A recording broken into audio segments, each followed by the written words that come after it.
Olá, meu nome é Elamis Henrique e eu e minha dupla ficamos com a cultura da melancia. Agora eu vou falar um pouco sobre o manejo e o plantio da melancia. Para fazer o plantio da melancia, deve-se saber se está no clima correto. A melancia é uma planta de clima tropical. Ela não tolera fatores climáticos adversos, como geada e granizo.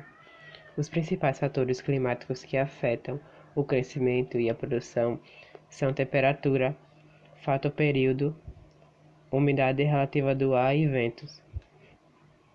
A temperatura do solo exerce influência direta sobre a germinação, ao passo que a temperatura do ar afeta o desenvolvimento vegetativo, a abertura de flores e o sabor dos frutos. A melancia se desenvolve melhor na faixa de temperatura entre 25 e 30 graus Celsius. Nessa faixa, a germinação ocorre mais rapidamente e o vigor vegetativo é maior, possibilitando ainda o aumento do número de flores femininas por planta.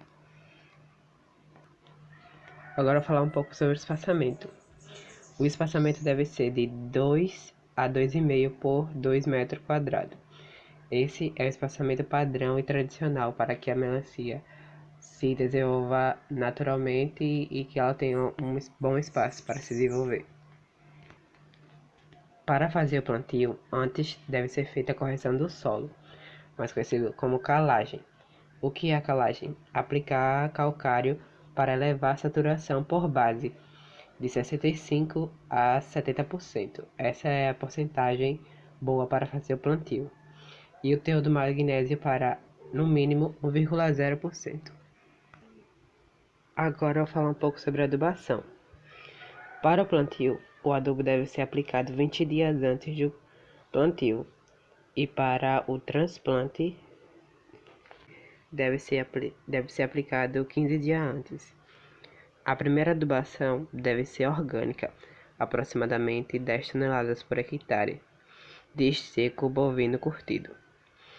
E a segunda adubação deve ser mineral, sendo 30% nitrogênio, 100% de fósforo e 40% de potássio.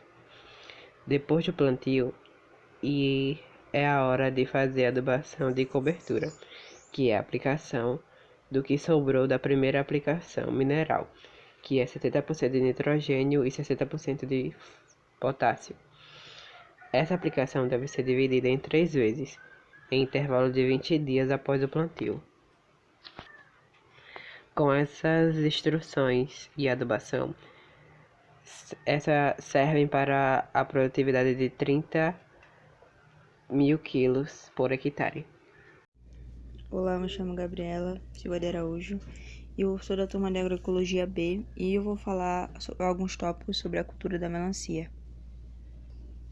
Então, logo no início eu vou falar agora sobre a irrigação.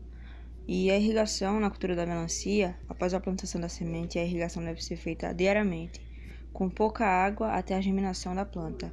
Da germinação até a frutificação, deve ser feita a irrigação da cultura da melancia com uma quantidade maior de água, mas menos vezes por dia. A melancia é uma das plantas que exigem muita água para seu cultivo. Aqui tem uma imagem do processo de irrigação da melancia e para manter a irrigação de um cultivo da melancia, para um ciclo de plantio são necessários 38.000 litros de água.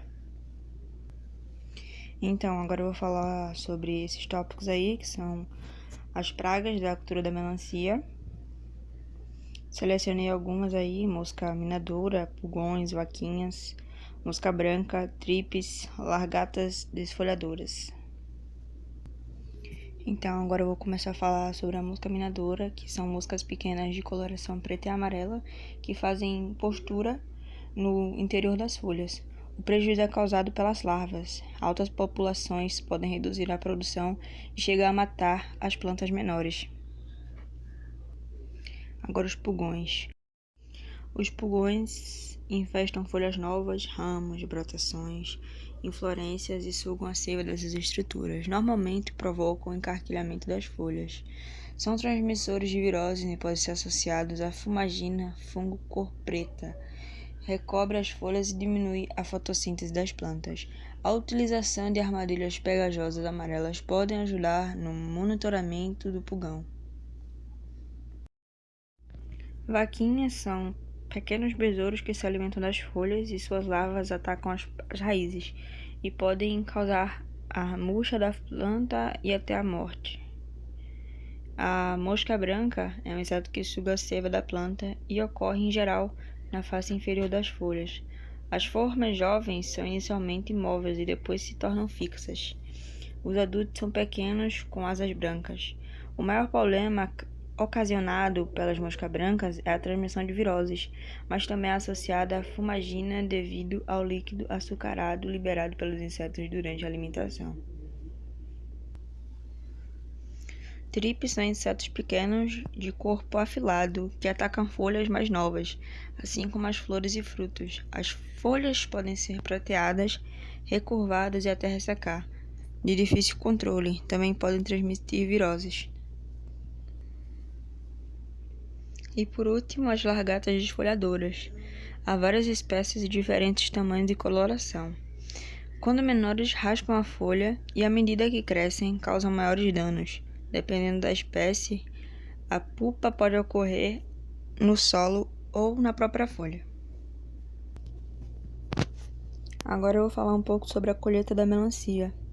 A melancia ela atinge o ponto de colheita entre 28 e 45 dias após a fecundação das flores femininas ou hermafroditas, dependendo de cultivar e das condições climáticas. No Nordeste brasileiro, esse período corresponde a 65 a 75 dias após o plantio. E quando a melancia está madura, a parte em contato com o chão fica amarelada.